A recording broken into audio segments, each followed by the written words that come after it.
Hello everyone, here we are again in our live stream after a brief pause for the holidays and everything else. I have been in Brazil for quite a bit doing a bunch of cool stuff, recording albums and things like that. And when I came back, a few weekends last minute things prevented me to being live, but here I am, super stoked to be here with you guys today in this very snowy morning here in Colorado. It's starting to snow pretty bad now, and that usually delay plans, so I'll try to keep it at 1 hour today. We have some folks already in the comments. Let me see if I can get them. Hey man, Brandon Guerra, what's up, my friend? Brandon's a great drummer, and I hope to play together soon, brother. Thanks for plugging in the stream. We got many vibes as well, so welcome back, I guess. Well, today we got one of those beautiful Jobim ballads to look at. It's one of my favorite tunes by Jobim, the so-called Dindi. It's a gorgeous song, and we're gonna take a look at that. Try to be brief because the snow kind of changed my plans a little bit. I have to be early than I expected at the university 1 hour from here, which is gonna be longer now because of the snow. So I'll try to cover some aspects of this tune, some cool stuff there. Let's look at the tune actually, shall we? Let me get the PDF thing together. So here we are. Let me make the screen a little bigger so I can see everything bigger. All right, so here's the tune. This is out of the Tom Jobim songbook, the official, and this is the tune. All right, so the tune just kind of loosely playing.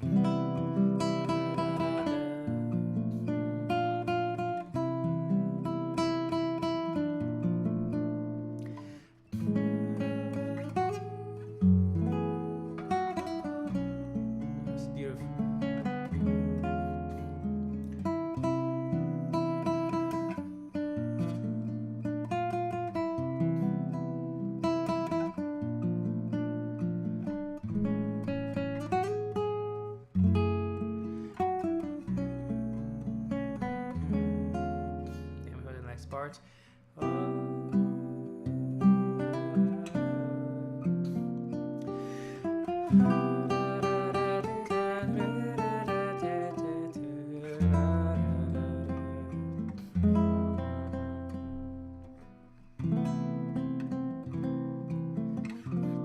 then repeat.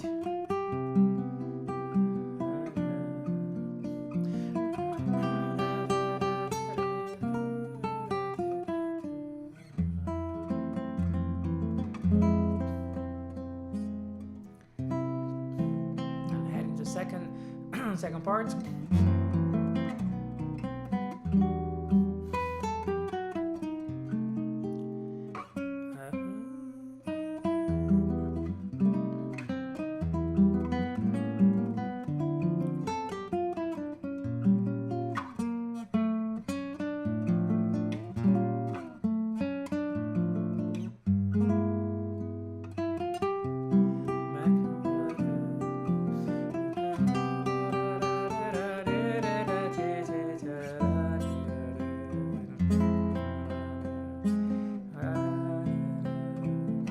So on and so forth. So that's Dindi. It's a beautiful, beautiful tune. There are many things you can do with that. We're gonna take a look at those, but the first thing I would say about this tune is it's sort of the exception, one of the exceptions for the rule that I have been like preaching here for a while. I have been insistently talking about for the last 6 live streams, basically, kind of bothering you guys with, this sort of mantra of, hey, the triplet is not our friend, if you will. Right? That's kind of what I have been preaching. Whenever you have a triplet, it kind of disrupt the flow of the 16 note, that pace. You need to have that thing going all the time. And when you have a triplet, usually that's kind of out of the way, because it immediately gets that sort of floaty rhythm, the floaty vibe. I was quoting the Useless Landscapes, aka Inútil Paisagem, another Jobim song, as an example of how the triplet kind of gets everything kind of lifted, so it.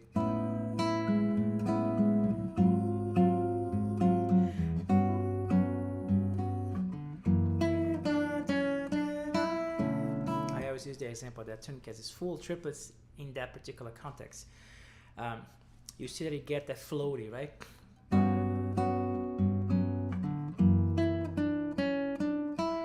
So I immediately have to stop the groove when that happens, and it's not ideal for what we're trying to do here.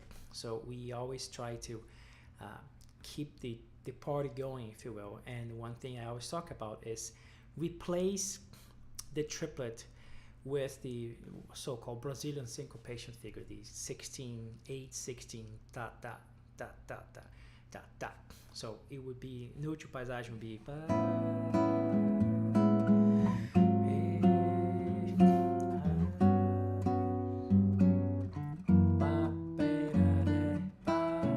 you see that you got the motion going, an ongoing motion.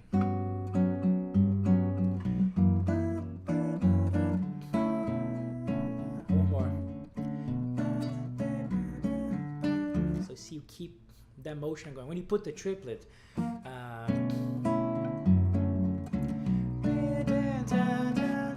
you see immediately got that floaty feel going on. So that's what I have been preaching, consistently every Saturday, basically.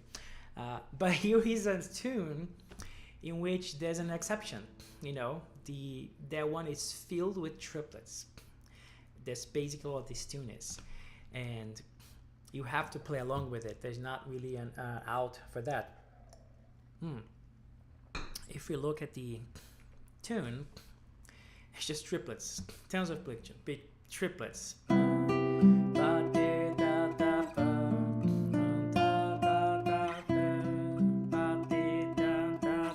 That's how it's written, right?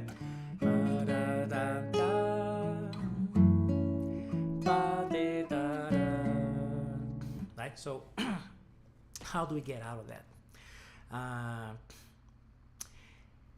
Obviously there is some license, right? So if you will, artistic license to do something with this melody. It depends on what kind of groove you're going to use. Let's start with that, right? If I were to accompany this song playing guitar and someone else is playing the melody, I could easily play a bossa or something like that. I would even use the bossa, the 1-bar bossa, the simplest figure, the João Gilberto figure, as I call. So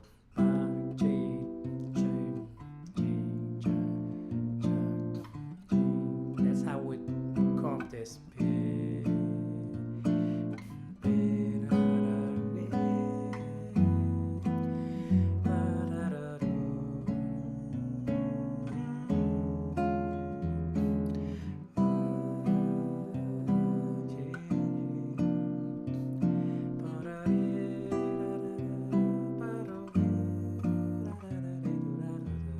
So I would do that, just the bossa groove, basic. You do the job. I could do bossa nova, the full 2 bars now. I'll have to deal with the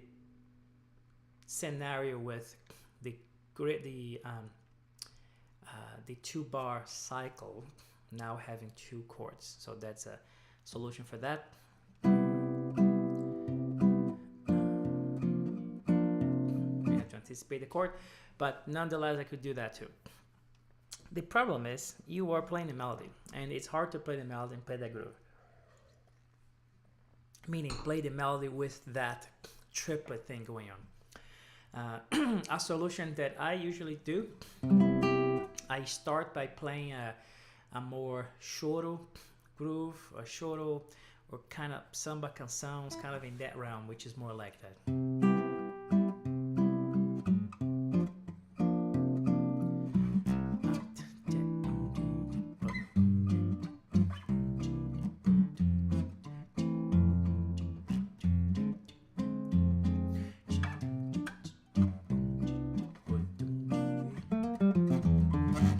So I'll play more like that. If I do play a samba canção groove here, or choro, it's a very simple choro, if I would call a choro, right? Because just basically that figure, the 16, 8, 16, ja, ja, ja, ja, ja, all the way. And I can kind of space that 8 note in the middle and put like a 2/16, kind of a ghost, you know.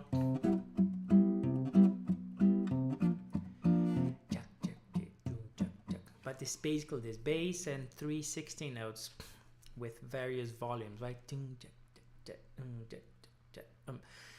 That's a shorter thing, or it could be a samba canção as well, depending on how you want to look at it. You can do more percussive.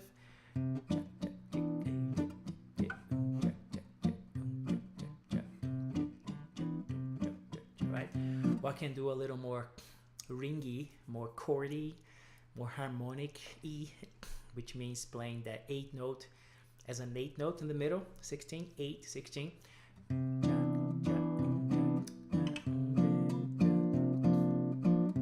See? The chords ring a little bit more. That's kind of the groove we use for that particular tune, to be honest. Yes, take notes. Take notes, my friend. So, that being said, I could play the melody, you know, the sort of the idea, the core of the rhythm like that, right?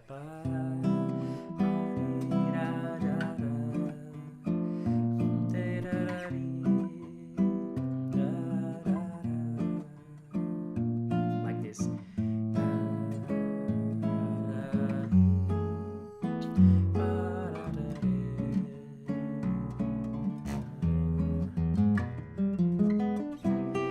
That's some bass, and that more like in the choro realm, right?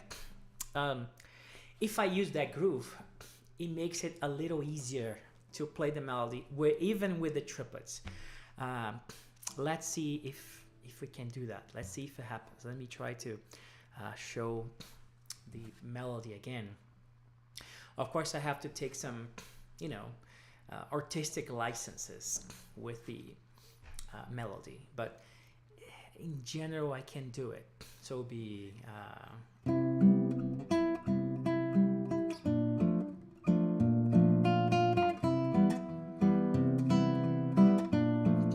if I change the triplet a little bit,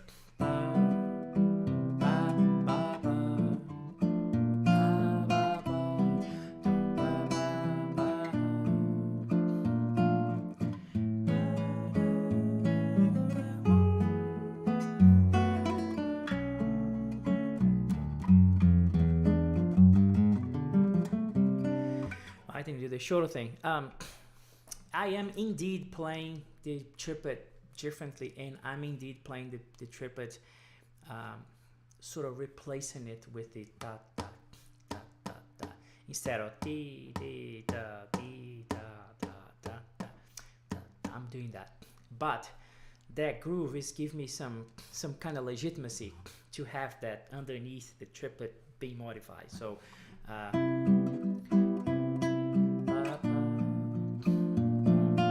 And what I can do also, I can mix, give it one time I play the theme, the motif with the replace figure, da da da da, and then the second phrase I do with the triplet, d da da da. So that works too. That's kind of what I did now. So if I play that, you will see triplet. I can play place triplets, figure. Now triplets, 16 again, triplets.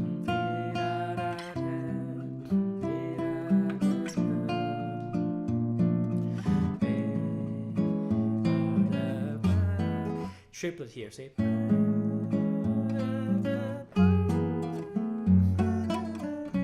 Also notice that I am delaying that triplet on the second system first bar, on the A major, and the chord comes in. I'm delaying that G sharp to get only on the F sharp minor. So I'm going to. So I'm hitting the G sharp in the melody, right along with the F sharp. So I'm not putting that early, because that's easy to do this way. And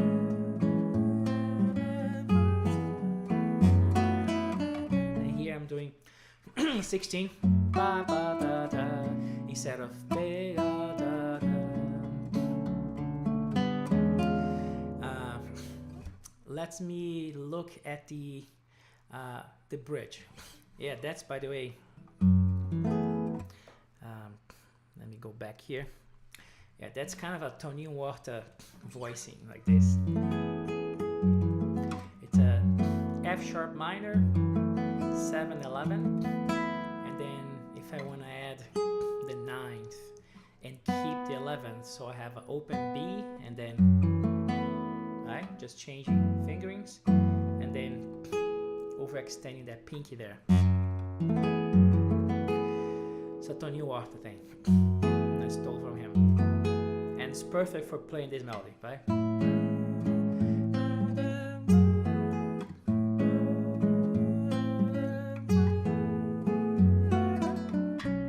Yeah, some workout there on that pinky.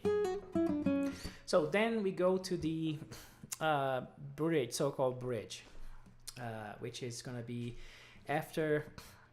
That's going to be on the 4th system at the double bar and the part, as you can see there. So G, G, da, da, da, da, da, da, da, da, da, da, da. So to play that, so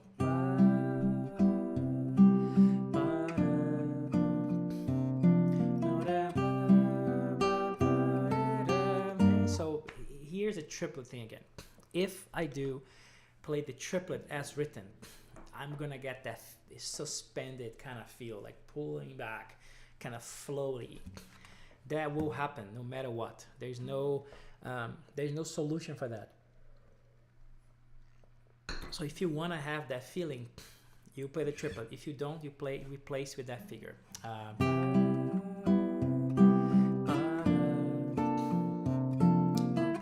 That's a good triplet.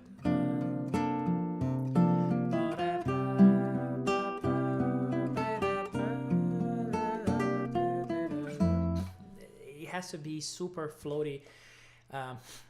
You have to be very free with the creative with the melody here, because if you play as written, everything is gonna be pushed back and played like in a very triplety feeling, you know.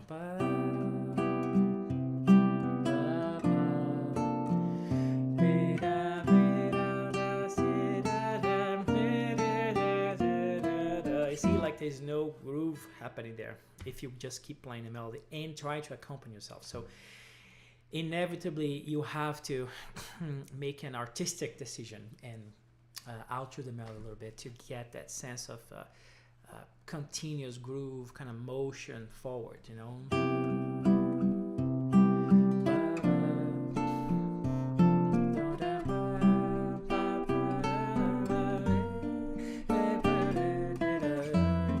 the triplet there mixed with the other stuff, right? Cool. And then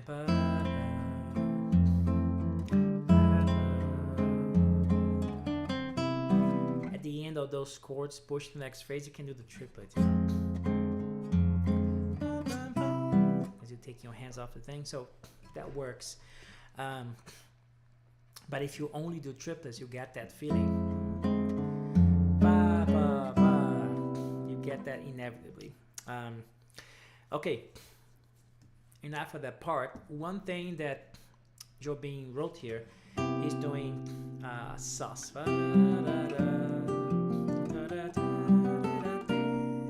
All sus. F major, F minor 6, right? And then back. You can do the G minor there instead of C sus. Kind of doing a 2-5 to F major. So G minor,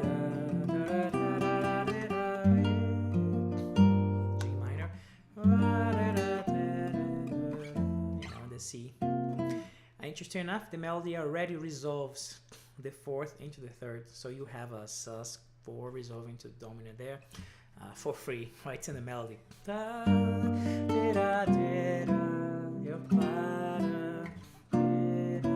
then you can like embellish the way you want, right? Or you can put the flat 9 there. That's also cool. Just kind of going with the melody and, you know, doubling with a third or something like that.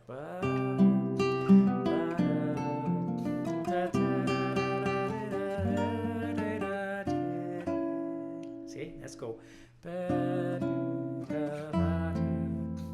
Nice.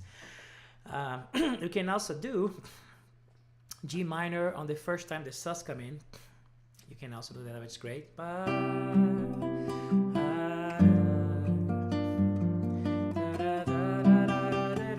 again. And then we go there, right? Before we go to the third part of the song, I guess, there is another chord you can do instead of the F major, and I talked about that chord here before. So if you follow this live stream, you will recognize, and that's something that Jobim himself also uses quite a bit. He didn't use in that particular song, but it fits his mode, if you will, which is the altered subdominant, one of the altered subdominant chords. That's the 4, the sharp 1 4.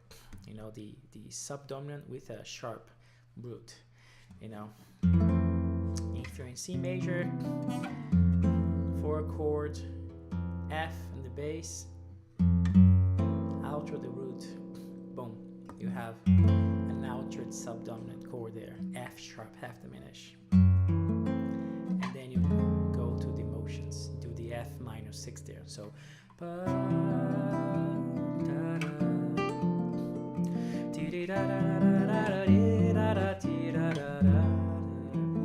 we go.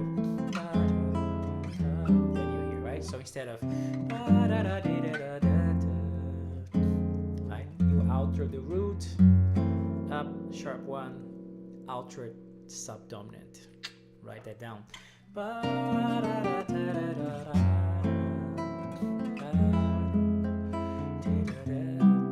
That's another one that we can do there. Okay, as far as the melody, let's kind of hear everything in the context. So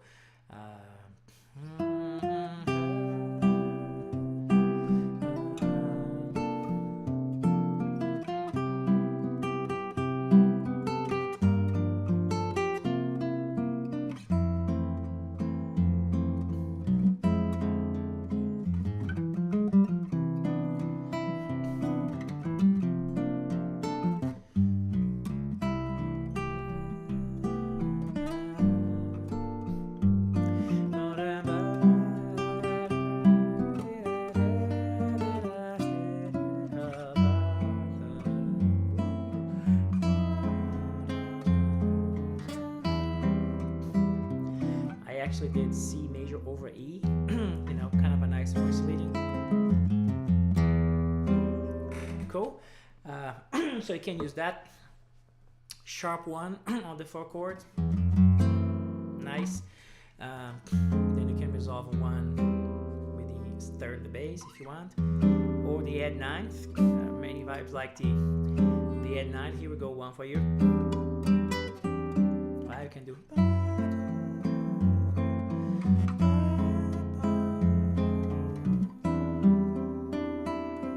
can do that one. C add 9 with the bass on the 3rd. Cool. One, if you want to keep on the C,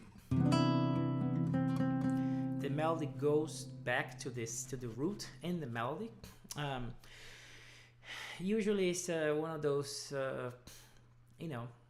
unspoken rules, if you will, to be careful with the root in the melody, and you have like major 7 things around. Usually you want to leave them separate a little bit. So if you want to do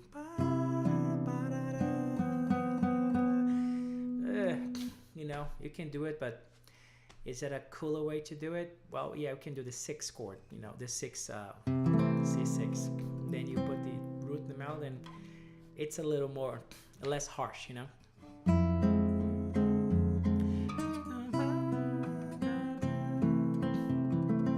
That's another tip if you want to use, or if you want to go all Vince Mendoza and do that, and depending on the context, it's great. Here I'll probably do this, or invert the chord, or do some trickery to get out of that, the melody, played with a major 7 and a 9. So cool. Then moving on, we're gonna go now to the 3rd part of the song. I'm gonna talk about the form of this song in a little bit, how sometimes here it's confusing in America playing this song. There is a section that there's not other parts here, which is weird. I'll get to them in a minute. Here we go to the 3rd part, or whatever you want to call it. We have a 2/5 to E minor. So we kind of head into the E minor territory.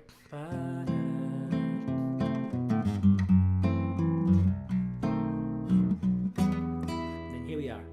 Right here we have this sequence basically of E minor, C minor 6, and then the same thing a whole step down.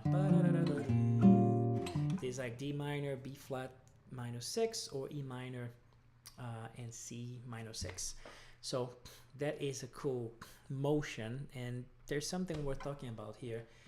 Not before I tune my guitar, because the dry, cold weather of Colorado doesn't make my guitars happy. And it is actually snowing quite a bit right now. Wow. Okay. Unexpected. Alright. So then we go into the, and here we are. So E minor, C minor 6.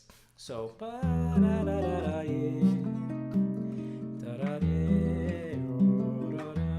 what the hell this chord is doing there? That chord is basically replacing the dominant of that E, right? I could play the song not as beautifully, but I could.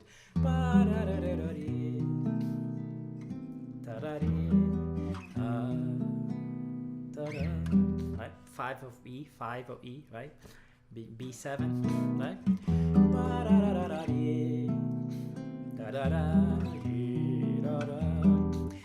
It wouldn't be, Jobim is never that simple. He has this beautiful way of giving you something simple but different at the same time.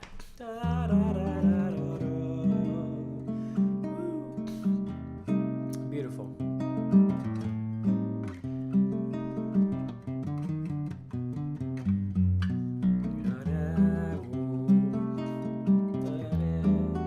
So this chord is kind of doing that job there.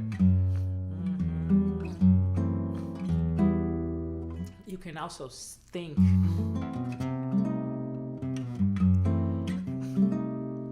there's different ways to think about this chord, but for now think of it as a replacement for that dominant there.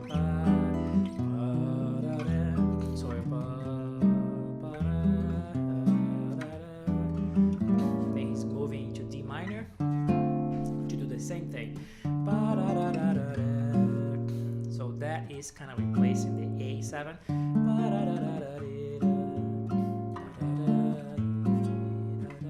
So he does.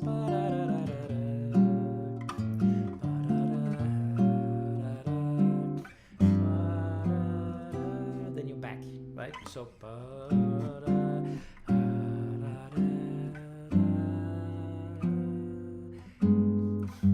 I think he does a flat 9 there on the back. Let me see where he does. Yes. And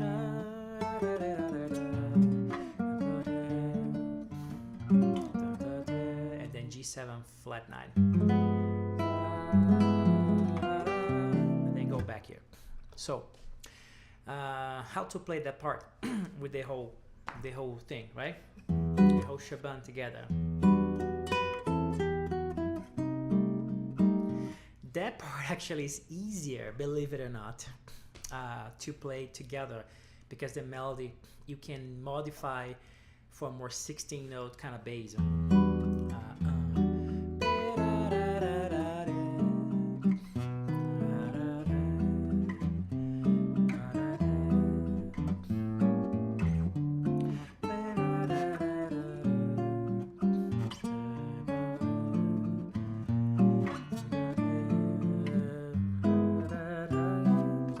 It's a little simpler to play the groove here. Let me put the part again. The melodies, well, we are in cut time there, so 2-2, so similar to 2-4. So those 8 notes in the double bar there, 1, 2 passes there, 1, 2, 3, 4, 5, the 6th system. That 3rd bar, 4th bar there, E minor. That sequence of 8 notes there in 2-4, it's 16 notes. So you kind of in, you know, it's in our turf. And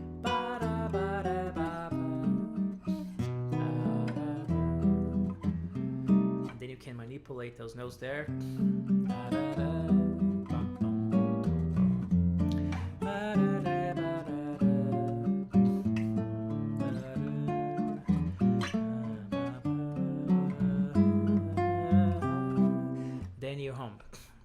Then you're good.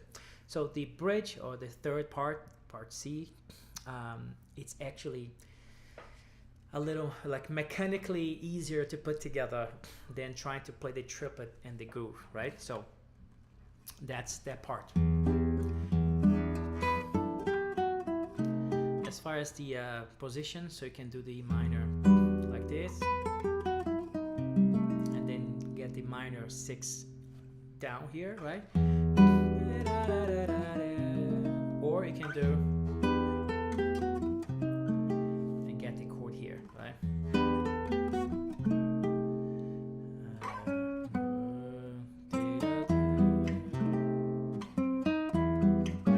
Same thing.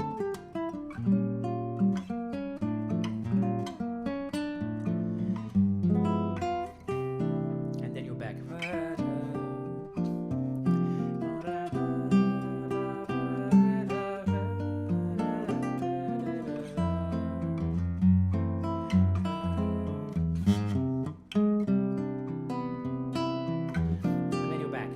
So that's pretty much it as far as how you can assemble this arrangement for solo guitar with the triplet on a strong triplety melody, which is what this one is. I think we have to make a few concessions, but the principle stays the same. There will be plenty of places where you will have a room for replace the triplet for the 16 lead, the 8 16 8 16 Brazilian syncopation figure. One thing that happened that helps is if you start with this groove. A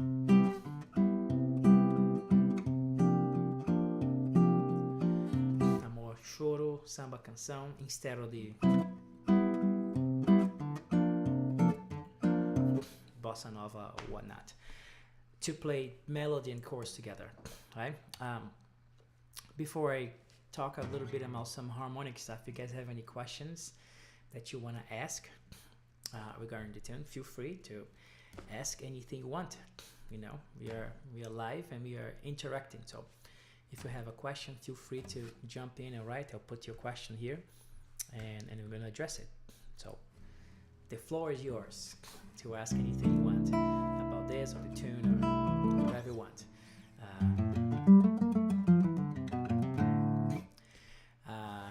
Okay, we got some comments. This is all very fascinating. Thank you very much, my friend. Thank you for plugging in, and I hope you're following everything, all this tricky stuff I'm talking about. But if you have a particular question about the tune or fingering or anything, let me know and we'll go through it. That's the machinery of playing the melody and the chords together for this particular tune. That's pretty much the tips I would have for you to play that song. I picked that song because it's a great example of a very triplety melody, which hard to comp, hard to make it work groove-wise if you are playing the melody. So I try to give you guys a few strategies to try to play this and keep that flow going that I keep talking about all the time, you know.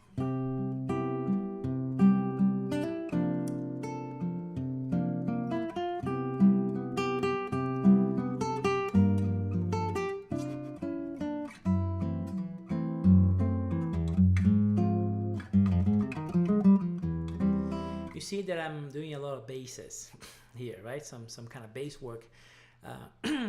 That's me trying to bring a little bit of that spice, a little bit of that choro kind of feel, right? The melody also has a lot of long notes, which is kind of an invitation for me to comment, right?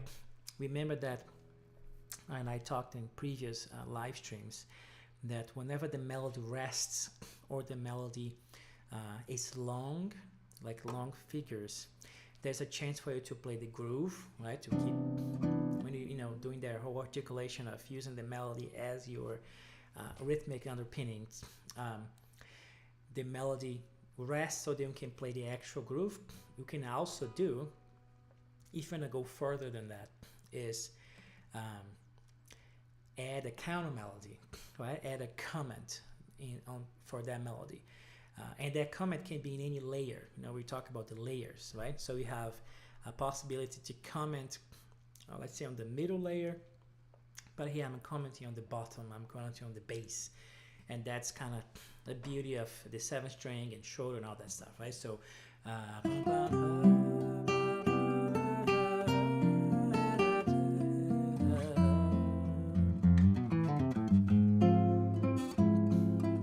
kind of stuff. When you go to the third part, that's a great opportunity to play some bass work there, because you have all this space, you have all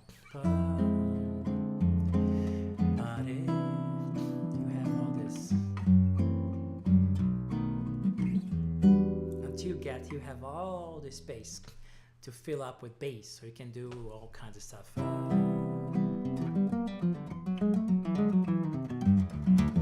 Whatever, right?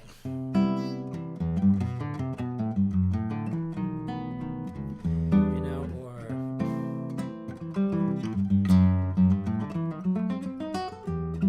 a longer phrase and goes, up high in the range, or something that goes down and then stop here, like a shorter phrase, and then maybe a triplet, something like that. But anyways, here there's a moment for you to shine, in your own melodic territory. You can do stuff on the bass, you can do stuff on the middle, and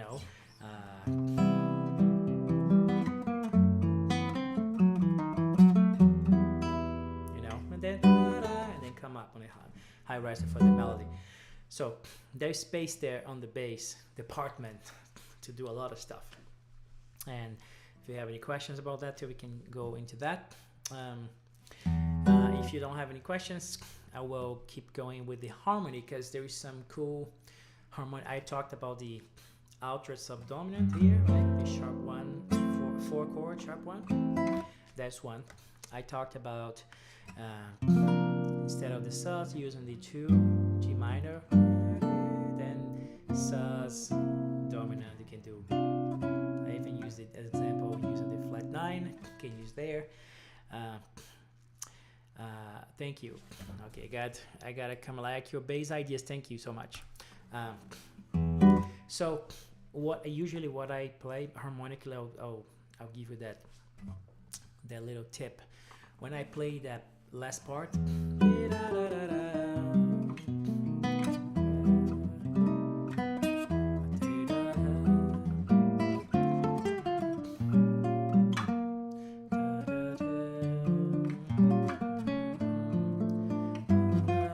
that's what happens, right?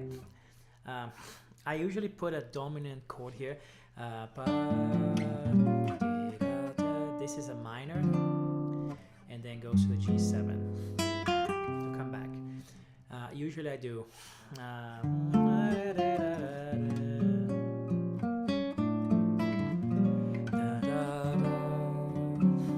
do D7 here. And then instead of the sus, just a 7 flat 9, I usually do. I do a G sharp diminish there, because instead of going to C, I usually play the relative minors of these chords. Remember that the beginning is right? So instead of playing C, I play A minor, and then G minor, which would be the relative of B flat major, right? So I go.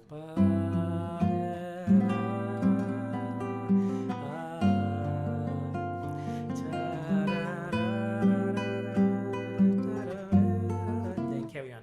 But that's a cool contrast harmonically, as far as playing the same thing. I play the same thing but differently. You see? So the regular chords would be.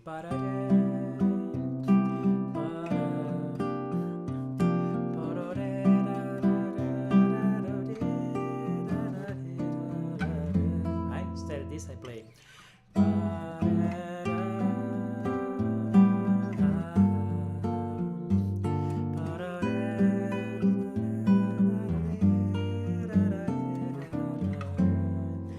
So just adding a little color here and there, but I like that the shift to minor, because it's a cool contrast, because you're playing that part major all the time, and then you kind of give it a minor sound, so it's kind of a cool contrast. I think I use that part. So let me see if I can put that together. So.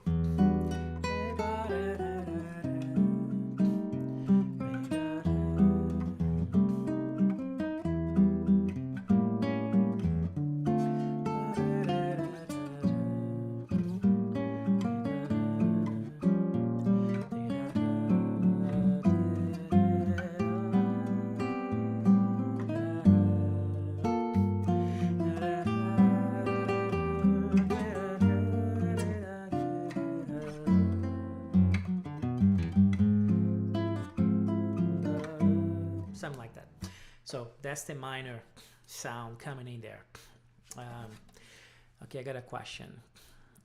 Does the 7th string help more with the bass notions than a 6th string? Interesting question. Yes and no. I guess the answer is yes and no. I'll tell you why yes and why no. Right? I'll start with a no. Well, no, because you have to have these ideas in your head. And if you do, it's regardless if I have a 6th string or a 7 or 8, I will execute them properly within the range of the instrument, right? And yes, because if I do have an extra string, then I can extend the ideas into the low register, but it all comes from the ideas, right?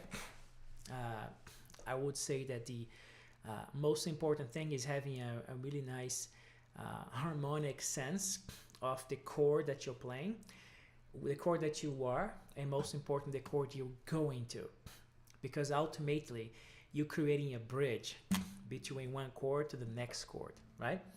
So you have to really know the ins and outs of both chords, as far as its structure, they know the chord tones, as they call, from the chord, and the ability to deal with non-harmonic tones, like the passing tones, neighbor tones, and things like that. So if you do, let's say that 2/5 to E minor in the song, right, that part there. So this chord is a F sharp minor 7 flat 5, aka F sharp half diminished, right? That chord,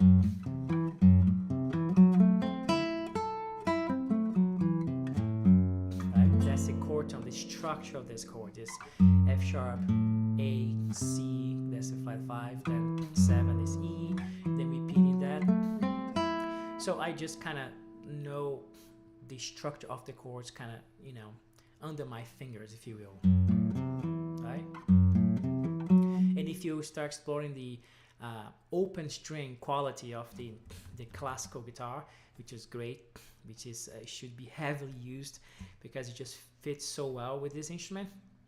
The electric, like the jazz guitar, usually people avoid the open strings because they're, really kind of mid, low, muffled, strong sounds.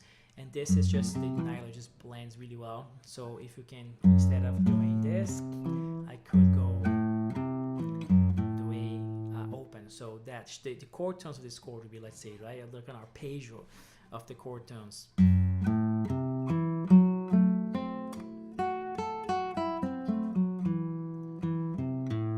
Right?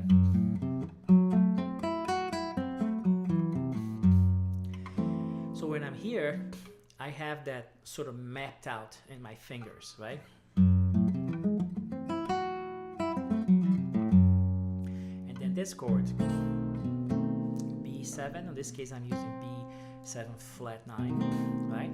Then I have,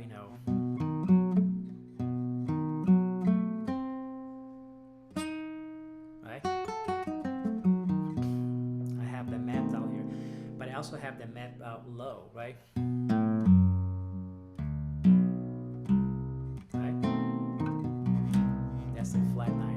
Yes.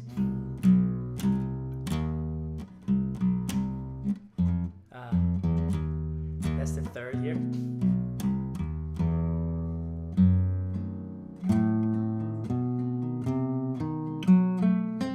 Right?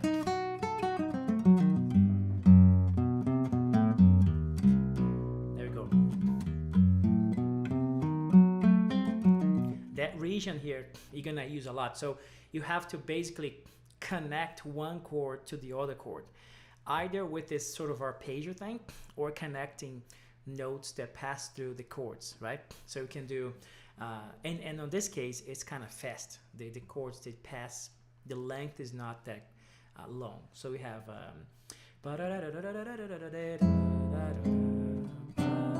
then we have 4 chords and go. So you don't have a lot of time. So you can do, right? So you can do 16 notes, or 8 notes, right? So you can do, let's say,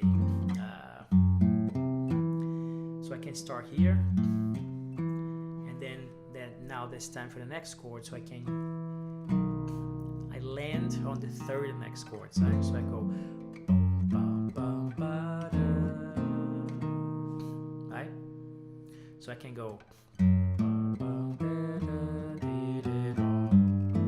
I have to finish in the first version of the other chord. If I wanna do the root, so I can go. Maybe, right? So here, that E note doesn't belong to the chord tone B, but it's a passing tone. So I can use that to, kind of fill in the gaps, if you will. And then that's another stiller, although that's the 7th of the chord. So I'm still arpeggiating the chord. And I can start here, you know, or this is one that ends on the root, like when I hit the 3rd, right, I go back to B, passing tones on E, right? Or I can use the flat 9 if I want, or resolve on the B. So here's your line, right? So I can go, I'll try to play this.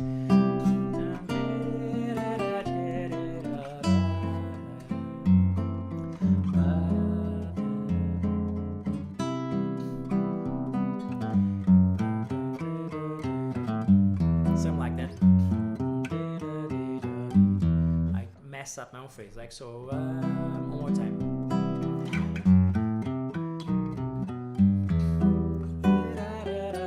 Then you kind of, you know, had a cool line there on the bass. And by the way, this is not my area of expertise, by the way, for your information, FYI. I'm not a Shoro 7-string guitar guy, but I love the low register, so I try to kind of mess around with that part too. But if you want to dig more into this, go listen to the Shoro, Choro. Just type Shoro 7 strings, and then you see the masters doing that way better than I do. I'll just give you a little hint of it. The triplet is very powerful here too.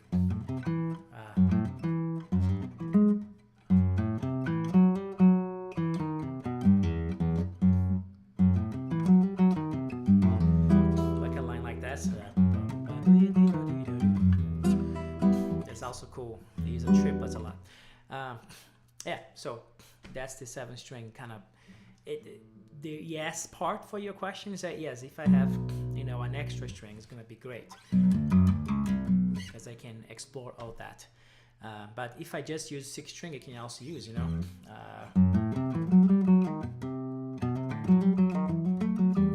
I play that line kind of going up, so you can do that on a 7-string easily, or here. You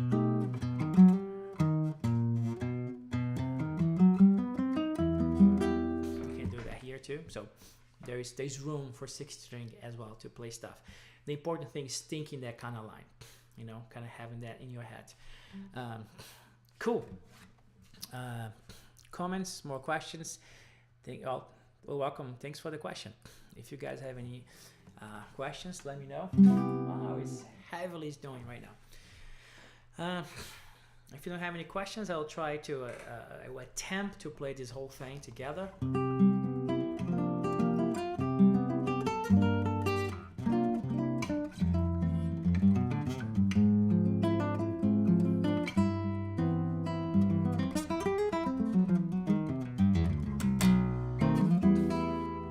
Let's see.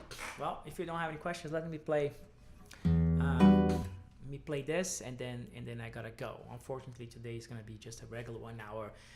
I had done like almost 2 hours before, but today the snow is kind of messing up my schedule. Before we go, the shameless plug, right? If you wanna get into that Brazilian guitar and you know, solo guitar arrangements and this kind of things, and understanding this whole Sambafying method that I have, you should definitely go to the BrazilianGuitarInstitute.com. This is gonna take you to a waiting list, because I keep telling to folks that I'm about to open up for general public, and yes, it is happening.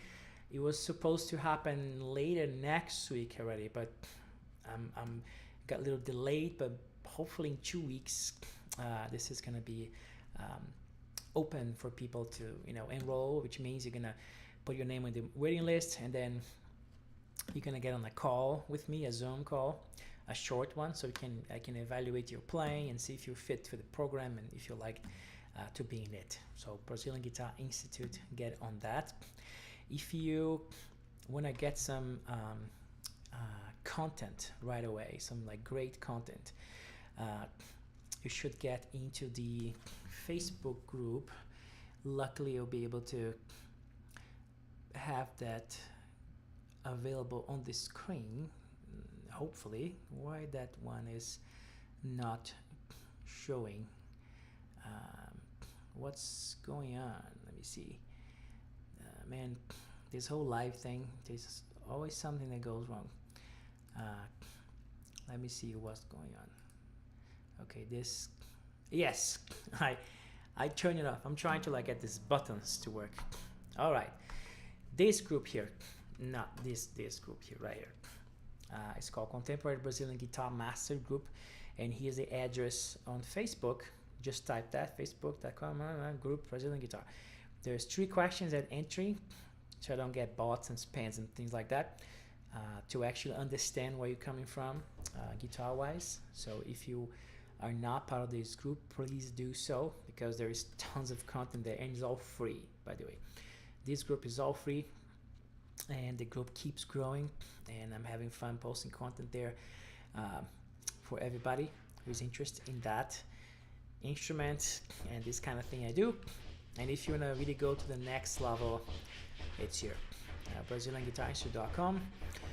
This noise you're hearing is my cat trying to get in the door, desperately scratching the door, trying to get in, because I didn't want him here jumping around and messing up the stream.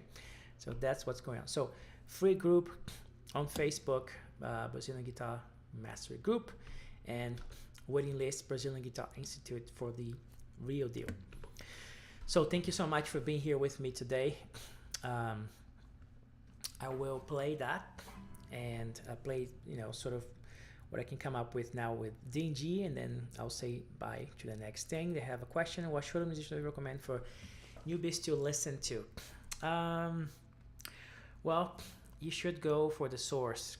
If you talk about specifically guitar, 7-string guitar, you have to check out this guy called Dino 7 strings, Dino 7 chords. Dino is like D-I-N-O, 7, number 7 cordas, C-O-R-D-A-S, which is strings. Dino 7 strings, Dino 7 cordas. He's kind of the grandmaster of the 7-string, these lines and things like that. Everybody kind of learn his lines from songs and stuff. If you also want to head a little bit into the future after that, a natural successor is a unbelievably great guitar player called Rafael Rabelo. So Rafael is R-A-P-H-A-E-L, Rabelo R-A-B-E-L-L-O. Rafael Rabelo is another amazing 7-string player. So if you want to get into that kind of language, check out those guys, because they're definitely, and there's many others now, but start with these. Those are the great masters. Gino is like the master, and then Rafael came after him. So check them out. Cool. You know, one more time, Facebook group here, Brazilian Guitar Institute here. Get in.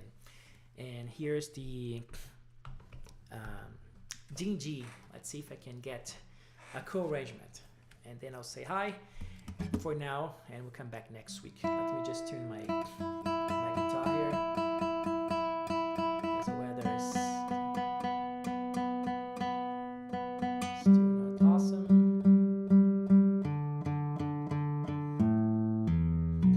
All right, let's see.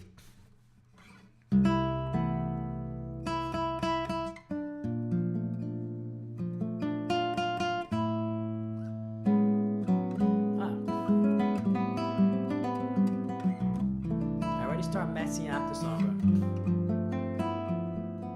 Let's start over, shall we?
something like that.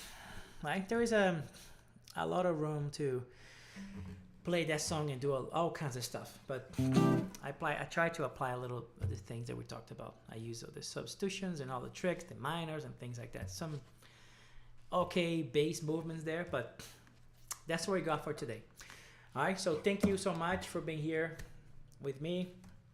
I will definitely come back next week, and I'll be more consistent again with our live streams. So thank you so much for being here with me. I hope you liked it as much as I did, and I will see you next week with another live stream. Thank you, everybody. Have a great day. Bye-bye.